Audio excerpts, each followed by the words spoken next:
Ladies and fictional men, welcome back to my YouTube channel, and if you're new, hi, I'm Afuka. Today's video I'm going to be talking about my favourite books of all time, which is why I have my book trolley next to me, because this is where I keep all my favourite books. I'm actually going to start from the bottom shelf, which you can't see.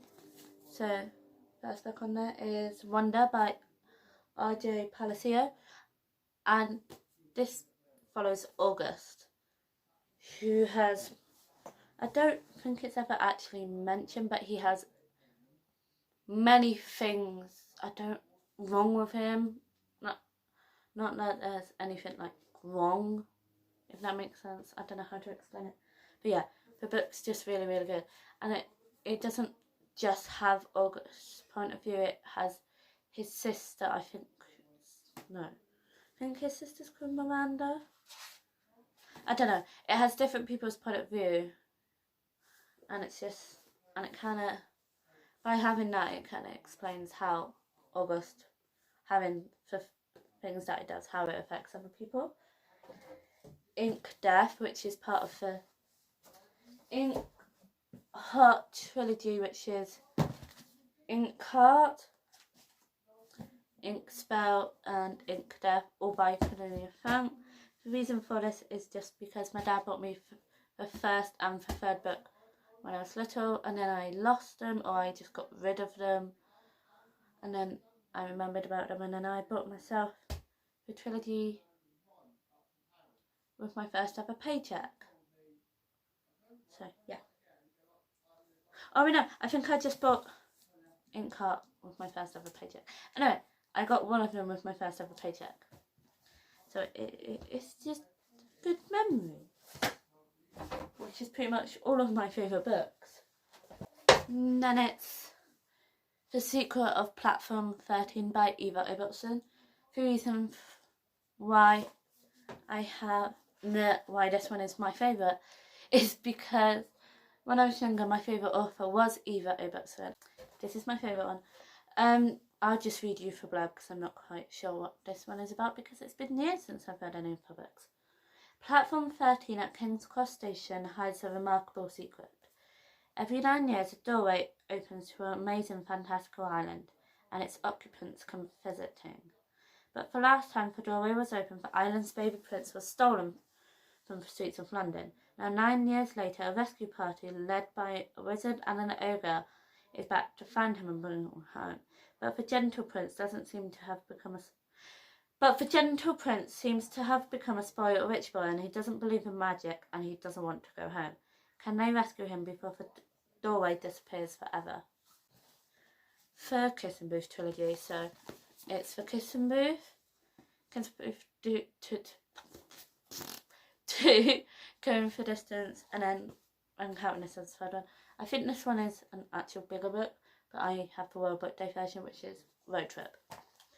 The reason for this is because before I watched the 2017 It, my favourite film was The Kiss and Booth. Like, I had a huge obsession with it, which then led to my obsession with Joey King. Basically, I go through stages of hyperfixating on stuff, and one of my hyperfixations was The Kiss and Booth. And then it's The Girls I've Been by Tess Sharp. Basically, this follows Nora. That's not her real name, and you don't find out her real name. She is the daughter of a con artist, and basically Nora gets stuck in a bank doing a bank heist with her girlfriend, who I have forgotten the name of. And the main character, Nora, is bisexual, which I love, and I'm bisexual myself, so it's representation. Anyway, Nora has to use her skills of being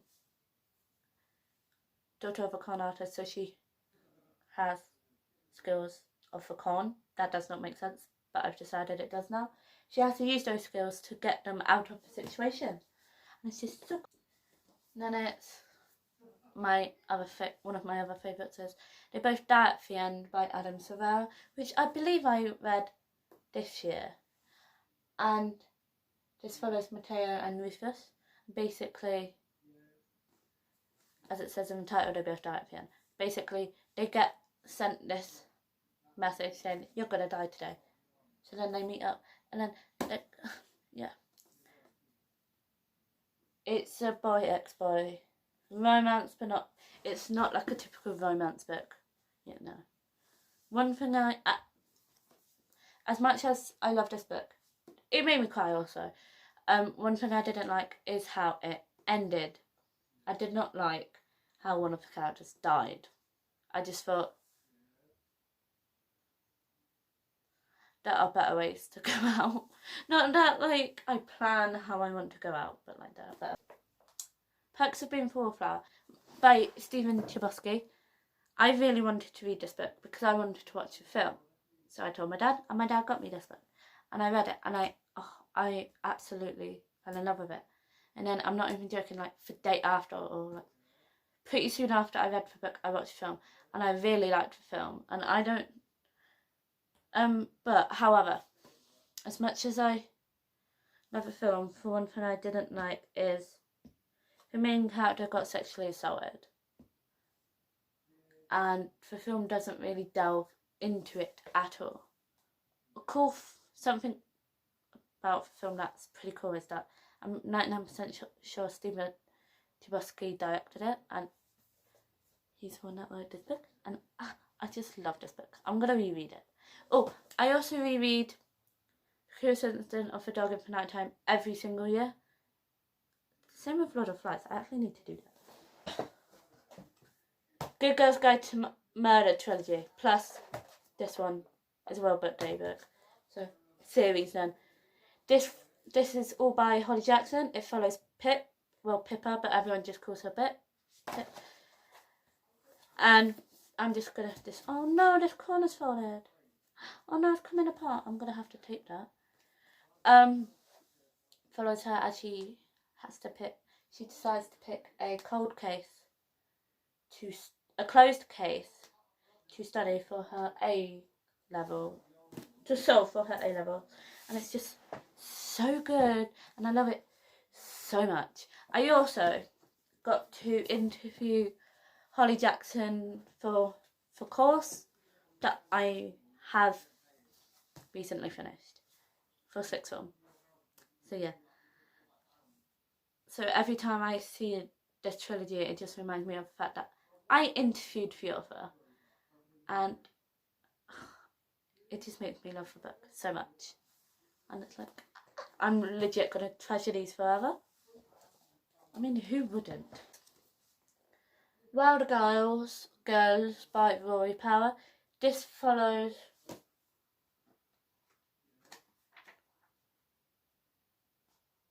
Hetty. She's also, I'm not 100% on what her sexuality is, but I'm pretty sure she's lesbian, so there's that.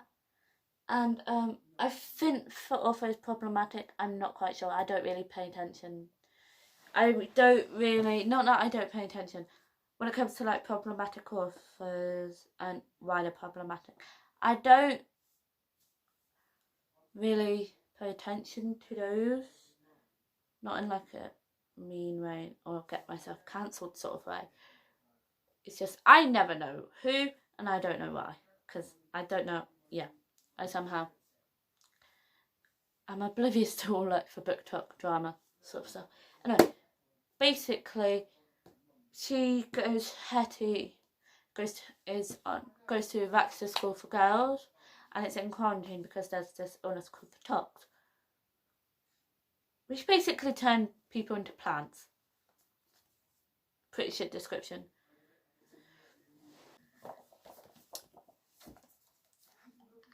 I love this book so much.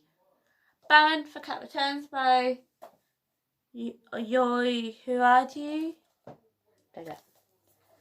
My favourite Studio Ghibli film is The Cat Returns, which follows Haru as she saves a cat from being run over. Little does she know the cat that she saves is the cat prince. So then the king of the cats presents her with gifts, and then she ends up getting kidnapped and taken to the cat. Well, actually, she doesn't like gifts and she wants them all to go away. So she meets Mutsa at the crossroads, which is this white cat here. And then he takes her to the bureau where the Baron is. And then, yeah, I just really like the Baron and Harrow. And even though he's a cat and she's a human, I do ship them. Let's not talk about that. Anyway, let's move on. The Spanish Love Deception by Elena Alves. Why is this one my favourite book? Well, one of them. Aaron motherfucking Blackfoot. If you read this book, you know what I'm talking about. But it's a enemies to lovers romance, infectating. Basically, she's going to her sister's wedding. She's told everyone that she's moved on. Her ex is a douche, and her ex is also the groom's brother. She wants to prove that she's moved on and she's happy. She needs a fake date. Aaron, motherfucking Blackfoot, comes into the picture and is like, I'll be your fake date. Little does she know that Aaron has liked her for ages. Heartstopper, which if you guys have been living under a rock, you wouldn't know what this is. Heartstopper follows Charlie and Nick as they navigate their sexualities. Well, Charlie has joined Heartstopper 1.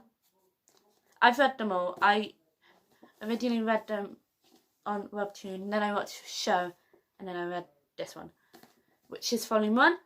So Heartstopper typically follows Charlie Spring, who is gay due to being forced to come out. Well, due to being outed. And then he gets introduced to Nicholas. Not Nick Cage, that's an actor. Nick Nelson, who is him. Because Charlie gets put into a non-form group. He's year 11, he's year 10. And then the boys end up falling in love. And then, as Nick Nelson says in the show, he has a full-on gay crisis. And then he comes out as bisexual. And this book is just full of LGBTQ representation. And it's not just gay, there's not just bisexual, there's lesbian, there's transgender. I think there's also asexual, because he has a friend in this who isn't in the show. However, in the show, the specific friend I'm talking about is Isaac. In this, he's not called Isaac, he's something else. Taro is straight. Elle is transgender. And then there's Darcy and Tara, who's lesbian.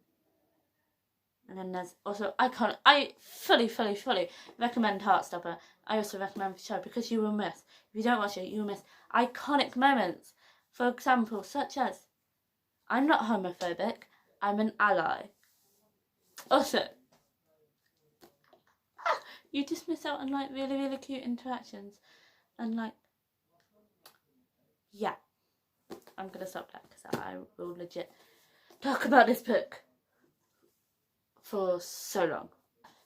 No, that's 2. These 3 books, which is Unsolved Stories of the UK, Right to Unite, Bringing People Together with Words, and for Poetry Games, Echoes of the Future. The reason why these 3 are my favourite is because I've had my work published in them, not necessarily full-on stories, the more so poems or pieces of descriptive writing. For example, I will read one to you. What we've done. The sky tore away its skin, leaving a sky filled with blood. The sky no longer filled with birds cried tear-like drops. Noah was safe now that the innocence had run away, replaced with a catastrophic atmosphere. Each tree rotten with fear and regret, their skin melted off, leaving piles of unwanted dust. Each flower dead with diseases of sorrow, the petals filled with chaos and destruction. Look at what we've done. The site follows Sulago, who has a power called the Sight. And it's just so good. This was the first ever book that made me cry. And I just have an emotional attachment to this book. And I want to reread it, which I'm probably going to do for a YouTube video. Just to see if it still can make me cry. This is also part of a series, but I did not know But I'm not going to carry on for series because I love this book so much and I don't want for series me not to like the rest of the series. And also, if I was to read the rest of the series, I would have to reread this book anyway. The Curious Incident of the Dog in the Nighttime follows Christopher Coombe, who has Asperger's syndrome, and as he solves the murder of his neighbour's dog. But then, not everything is as it seems, and the case isn't that simple as Christopher finds out. This book is my favourite because autism is something that runs in my family, and if you guys didn't know, Asperger's now is classified as a form of autism, and I have 3 nephews, 2 of which are autistic, and the character Christopher to me just feels like it's my 2 autistic nephews merged into one person. So those are my favourite book. This one isn't my favourite book, or isn't one of my favourite books, but the reason why it's up there is because it's simply too big to fit on my bookshelf.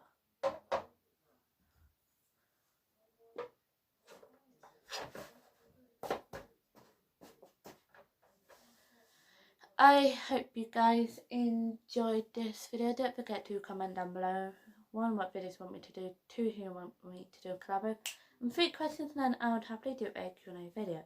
Also give this video a big thumbs up if you enjoyed it, and I shall see you in my next one.